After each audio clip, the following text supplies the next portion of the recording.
Merci, Monsieur le Président. Oui, je voudrais, écoutez, c'est toujours utile de revenir sur le passé, même récent. Je dois dire que je vous ai beaucoup écouté, notamment sur les derniers éléments d'appréciation par rapport à la nouvelle LOLF. C'est vrai que parfois les gouvernements se donnaient, et les majorités se donnaient cette souplesse, cette agilité peut-être de travailler sur le PLF et en même temps sur un autre texte. Mais en tous les cas, ça crée une réelle instabilité et un manque de visibilité pour les acteurs économiques. Alors, sur les prévisions de recettes, moi, je dois dire que je reste très sceptique dans la mesure où tous les outils qu'on nous cite, quand on n'est pas utilisateur soi-même, qu'on ne les a pas pensés et qu'on a peut-être une mauvaise compréhension de leur utilité.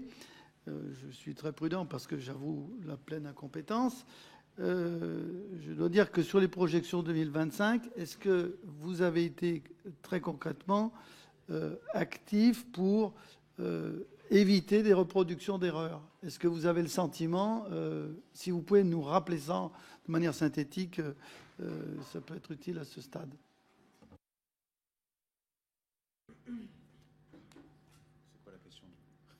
La question, elle est toute simple. Est-ce que vous pouvez nous rappeler les éléments que vous avez, les décisions que vous avez pu prendre pour qu'on ne retombe pas dans des erreurs pour 2025? Je l'ai posé. Oui, je crois y avoir effectivement répondu. D'abord, je pense qu'il faut toujours être très transparent sur les informations que l'on a à disposition auprès du Parlement. C'est extrêmement important. Je l'ai toujours fait dès le premier jour de ma prise de fonction.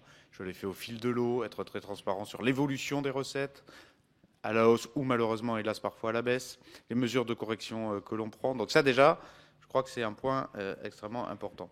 Après, il faut être en capacité à réagir très vite quand il y a des erreurs entre la prévision et le réalisé, quand on les connaît. Il faut travailler avec les administrations pour resserrer beaucoup plus la nécessité de les faire travailler ensemble sur ces sujets et de remonter beaucoup plus régulièrement les informations. Je répète qu'à partir du mois de septembre, nous avions créé ce comité justement des remontées d'informations toutes à pu. Donc ça, c'est très important pour moi. Quand on est ministre des Comptes publics, on a à la fin un solde public. Et en fait, encore une fois, peu vous importe la partie État, la partie Sécu, la partie collectivité. Ça vous importe parce que vous êtes des commissaires aux finances et qu'on travaille effectivement avec les différentes administrations publiques. Mais à la fin, c'est un déficit public qui doit être lui-même considéré comme étant responsable de ce qui nous fait refinancer notre dette. Donc, ça, c'est le premier point. Le deuxième point, c'est le comité scientifique qu'on a créé avec Antoine Armand, qui est toujours en place, qui a donc rendu ses premières recommandations et ses premières conclusions, et qui, je l'espère, pourra continuer à travailler sous l'autorité des actuels ministres de Bercy. Je vous remercie. Est-ce que, par rapport à ce dernier comité, le comité scientifique, est-ce qu'il dispose de quels moyens dispose-t-il? Il dispose de moyens de soutien des administrations à Bercy, notamment de l'inspection générale des finances, mais évidemment aussi du soutien de l'ensemble des administrations concernées, donc la direction générale du Trésor, bien sûr, la DGFiP, la direction du budget, et il le faut aussi, je l'espère, travailler avec les administrations sociales, en cohérence avec ce qu'on se disait tout à l'heure. Donc voilà le cadre de travail qui est celui de ce comité et de ce conseil scientifique. Et si demain, il peut être musclé pour avoir effectivement toujours plus de capacité à croiser les modèles scientifiques avec la connaissance de nos administrations, c'est toujours, je crois, un chemin positif. Mais pour vous, ce comité doit être pérennisé? Oui, et même renforcé, je pense. Autre question sur la dépense locale. On a compris le rôle des calendriers, notamment pour le bloc communal, si je reprends d'ailleurs les termes que vous avez utilisés.